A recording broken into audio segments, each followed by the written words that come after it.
Doctor বলেছে PCOD হয়েছে, wait বেড়ে যাচ্ছে, ভুঁড়িটা কিছুতেই কমছে না, পিরিয়ড ভীষণ ইরেগুলার হচ্ছে, 2-3 মাস মাঝে হচ্ছেই না, মুড সুইংও হতে শুরু করেছে, মনে মনে একটা ভয় হচ্ছে, এটা কি সব সময় থাকবে? তুমি কি কখনোই সুস্থ হতে পারবে না? কতদিনে তোমার পিসিওডিটা ঠিক হবে? এই সমস্ত প্রশ্ন যদি তোমার মাথায় ঘুরতে থাকে তাহলে আজকের ভিডিওটা তোমার জন্য। এই ভিডিও থেকে জানতে পারবে খুব সহজ 5টা ঘরোয়া উপায়, যেগুলো ঠিক করতে পারলেই তোমার পিসিওডিটা একদম ঠিক হয়ে যাবে। আসল কথা হচ্ছে পিসিওডি কোনো অসুখ না, একটা লাইফস্টাইল প্রবলেম, একটা হরমোনাল প্রবলেম। তাই কোনো ওষুধ খেয়ে এটা ঠিক হবে না। তোমার লাইফস্টাইলটা যখন ঠিক করবে অটোমেটিক্যালি হরমোনটা ঠিক হয়ে যাবে। পিসিওডি তোমাকে সিগন্যাল দিচ্ছে শরীরের মধ্যে কোনো একটা প্রবলেম হচ্ছে। তুমি এই সিগন্যালটা বুঝে নিয়ে যখন ঠিক করে কাজ করবে অটোমেটিক্যালি দেখবে এই প্রবলেমটা থেকে বেরিয়ে আসতে পেরেছো। খুব সহজে 5টা টিপসের মাধ্যমেই সেটা তুমি করতে পারবে। তাই আজকের ভিডিওটা শেষ অবধি খুব মন দিয়ে দেখো। Welcome to good life with Sukanya. আমি লাইফস্টাইল কারেকশন কোচ। আমার পার্সোনাল গাইডেন্সে তুমি যদি ওজন কমাতে চাও, নিজের জীবনটা পরিবর্তন করতে চাও, তাহলে আমার 2 ঘন্টার অনলাইন ইন্ট্রোডাকশন সেশন জয়েন করো। সেশন বুক করতে নিচের নাম্বারে LCW লিখে হোয়াটসঅ্যাপ করো। প্রথমে জেনে নাও পিসিওডির ব্যাপারে ওয়াই, হোয়াট অ্যান্ড হাউ। 4টে সমস্যার জন্যই এই পিসিওডিটা হয়। 1 নম্বর সমস্যা হচ্ছে ইনসুলিন রেজিস্ট্যান্স। তুমি খাবার খেলে তোমার রক্তের মধ্যে যে চিনির মাত্রা বেড়ে যায় সেটাকে কম করে ইনসুলিন হরমোন, রক্ত থেকে কোষের মধ্যে চিনিটাকে ঢোকায়। এই কাজটার যখন গন্ডগোল হয় তখন ইনসুলিন রেজিস্ট্যান্স তৈরি হয়। দ্বিতীয় সমস্যা হচ্ছে হরমোন ইমব্যালেন্স। বিশেষ করে ছেলেদের হরমোনটা বেশি বেরোতে শুরু করে। দেখবে পিসিওডির জন্য গলার ভয়েসটা ভেঙে যায়, অপ্রয়োজনে যেখানে সেখানে লোম বেরোতে শুরু করে, পিরিয়ডটা ডিলে হতে থাকে। এই হরমোনের প্রবলেমটা ঠিক করলে সহজে পিসিওডি থেকে বেরিয়ে আসতে পারবে। 3 নম্বর কারণ হচ্ছে ক্রনিক ইনফ্লেমেশন। দীর্ঘদিন ধরে নানা অনিয়মের জন্য তোমার কোষগুলো ফুলে থাকে, যেটা হরমোনের প্রবলেমের জন্য অনেক সময় হয়। আর 4 নম্বর প্রবলেম, যেটার গুরুত্ব সবচেয়ে বেশি, ঘুম কম হওয়া আর সবসময় স্ট্রেসের মধ্যে থাকা। লক্ষ্য করে দেখো, আগেকার দিনে পিসিওডি ব্যাপারটা একদমই ছিল না। যত দিন যাচ্ছে, জীবন যত আমরা কমপ্লিকেটেড করে ফেলছি, মেয়েরাও প্রচুর স্ট্রেস নিচ্ছে, তত পিসিওডির প্রবলেমটা বাড়ছে। আজকের 5টা এরকম হোম রেমেডি বলবো, যেগুলো করলে এই 4টে সমস্যা থেকেই তুমি বেরিয়ে আসতে পারবে। তার প্রথম রেমেডিটা হচ্ছে দারচিনির জল। এটা তোমার ইনসুলিনটাকে রিসেট করবে। দারচিনির ফোটানো জল যখন তুমি খাচ্ছ তখন তোমার সুগার স্পাইকটা অনেক ধীরে হয়ে যাচ্ছে। এই কাজটা অ্যাপেল সিডার ভিনেগারও করে, কিন্তু অ্যাপেল সিডার ভিনেগার তোমাকে কিনতে হবে, দারচিনিটা তোমার বাড়িতেই আছে। যখন নিয়মিত তুমি এই দারচিনির জলটা খাচ্ছ তখন ইনসুলিনটা ব্যালেন্সে থাকছে, ভুঁড়িটা কম হচ্ছে, যেটা আরেকটা কারণ পিসিওডি হওয়ার। আর কিছুদিনের মধ্যেই লক্ষ্য করতে পারবে তোমার পিসিওডির প্রবলেমগুলো কমতে থাকছে। স্টাডিতে এটাও দেখা গেছে দারচিনিটা তোমার ওভুলেশনটাকে রেগুলেট করছে, তার মানে পিরিয়ডের সমস্যাটা আর হচ্ছে না। এবারে বলি এই দারচিনির জলটা তুমি কিভাবে খাবে। 1 কাপ জল বা 300 ml জল ফোটাবে, তার মধ্যে হাফ চা চামচ গুঁড়ো দারচিনি দিতে পারো, কিংবা একটা 1 ইঞ্চি দারচিনির স্টিক দিয়ে দিতে পারো।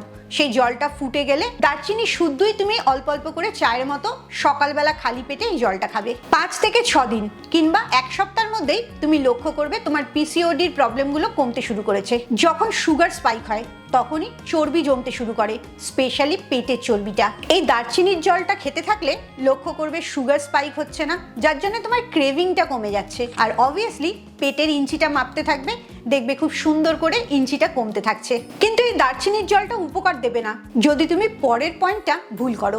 রেমেডি 2 হচ্ছে ফ্লেক্সিড বা তিসির বীজ, যেটা তোমার হরমোনটাকে ব্যালেন্স করবে। রিসার্চ বলেছে ফ্লেক্সিডে থাকে লিগন্যান্স, যেটা মেল হরমোন অ্যান্ড্রোজেনকে কম করে। এই ছেলেদের হরমোনটা বেশি শরীর থেকে যখন বেরোতে থাকে তখনই পিসিওডির সমস্যাটা বেশি হয়। তাছাড়াও এই তিসির বীজে প্রচুর ওমেগা 3 থাকে, যেটা তোমার ইনফ্লেমেশনটাকে কম করে। এতে স্কিনের যদি ফোড়া ফুসকুড়ি হতে থাকে পিসিওডির জন্য সেটা কমে যায়, চুল পড়াটাকেও বন্ধ করে, যেটাও আরেকটা পিসিওডির বড় সমস্যা। এবারে জেনে নাও এই ফ্লেক্সিডটা কিভাবে খাবে।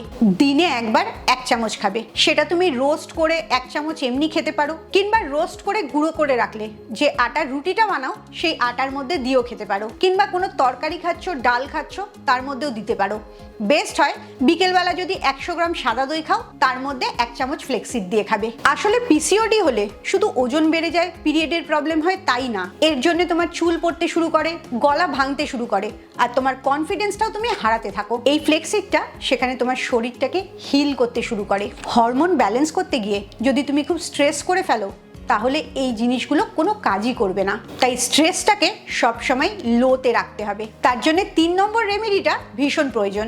সেটা হচ্ছে অশ্বগন্ধা। এটা পুরোপুরি একটা আয়ুর্বেদিক মেথড। স্ট্রেস হরমোনটাকে হিল করে। স্ট্রেস হরমোন যার নাম কর্টিসল সেটাই পিসিওডির জন্য মারাত্মক ক্ষতিকারক। আর অশ্বগন্ধা এই স্ট্রেস হরমোনটাকে কন্ট্রোলে রাখে। তাতে তোমার থাইরয়েড গ্ল্যান্ডটাও ঠিক থাকে, ঘুমটা ভালো হয়, ওভারঅল রেজাল্টে অনেক ইমপ্রুভমেন্ট আসে। এবারে বলি এই অশ্বগন্ধাটা তুমি খাবে কিভাবে। এই অশ্বগন্ধা পাউডারটা তুমি যে কোনো ওষুধের দোকান বা আয়ুর্বেদিক দোকান থেকে কিনতে পারবে, অনলাইন থেকেও কিনতে পারবে। 1 কাপ গরম দুধ বা গরম জল নেবে, তার মধ্যে হাফ চামচ এই পাউডারটা মেশাবে। রাত্রিবেলা ঘুমাবার 30 মিনিট আগে এই জলটা বা দুধটা খেয়ে নেবে। সকালে উঠে দেখবে খুব ভালো ঘুম হয়েছে, মাথাটা একদম শান্ত আছে, স্ট্রেসটাও হচ্ছে না। আসলে পিসিওডিটা শুধুমাত্র শরীরের সমস্যা না, মনেরও সমস্যা। যতক্ষণ না মনটাকে টেক কেয়ার করবে শরীরটা কখনোই ঠিক হবে না। তবে হরমোন ঠিক করার একটা সিক্রেট আছে যেটা 90% মানুষই জানে না। সেটার নাম হচ্ছে স্পিয়ারমেন্ট টি, একটা ধরনের চা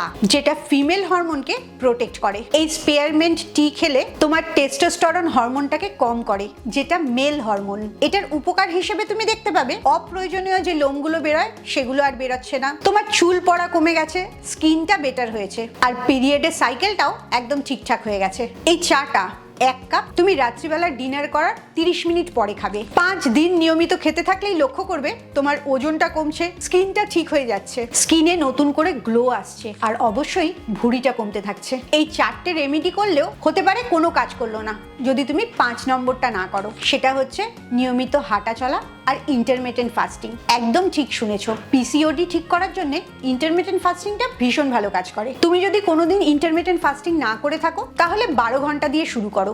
রাত্রে 12 ঘন্টা না খেয়ে থাকবে আর দিনের বেলা 12 ঘন্টা খাবে। তারপরে এই খাবার টাইমটা আস্তে আস্তে করে কম করতে থাকবে।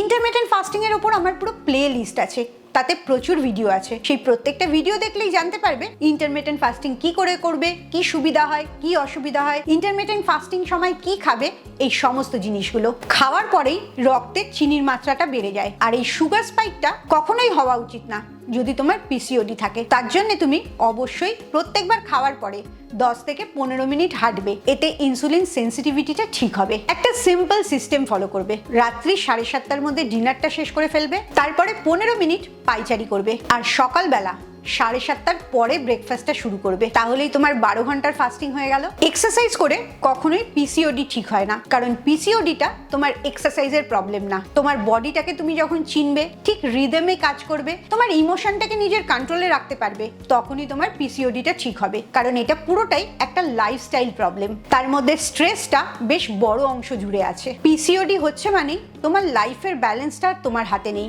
যখনই তুমি সেই ব্যালেন্সটা করে নেবে অটোমেটিক্যালি দেখবে পিসিওডিটা ঠিক হয়ে গেছে। পিসিওডি যেরকম দিনকে দিন বাড়ছে সেরকম আরেকটা অসুখও বাড়ছে। তুমি হয়তো সবসময় বলো নিয়মিত হাঁটা চলার মধ্যে থাকি, বাইরের খাবার একদমই খাই না, কিন্তু তাও ভুঁড়িটা কমছে না, ওজনটা কমছে না। স্পেশালি যদি তোমার ভুঁড়িটা না কমে তাহলে এটা বেশি ক্ষতিকারক, কারণ পেটের ভেতরে যেটা আছে সেটা হচ্ছে ভিশারাল ফ্যাট। এই ফ্যাটটার জন্যই অধিকাংশ অসুখ হয়। তুমি কিভাবে সহজে তাড়াতাড়ি এই ভিশারাল ফ্যাটটাকে কম করবে সেটা যদি জানতে চাও তাহলে অবশ্যই আমার পরের ভিডিওটার জন্য অপেক্ষা করো। খুব ভালো থাকো, মানসিক আর শারীরিকভাবে একদম সুস্থ থাকো।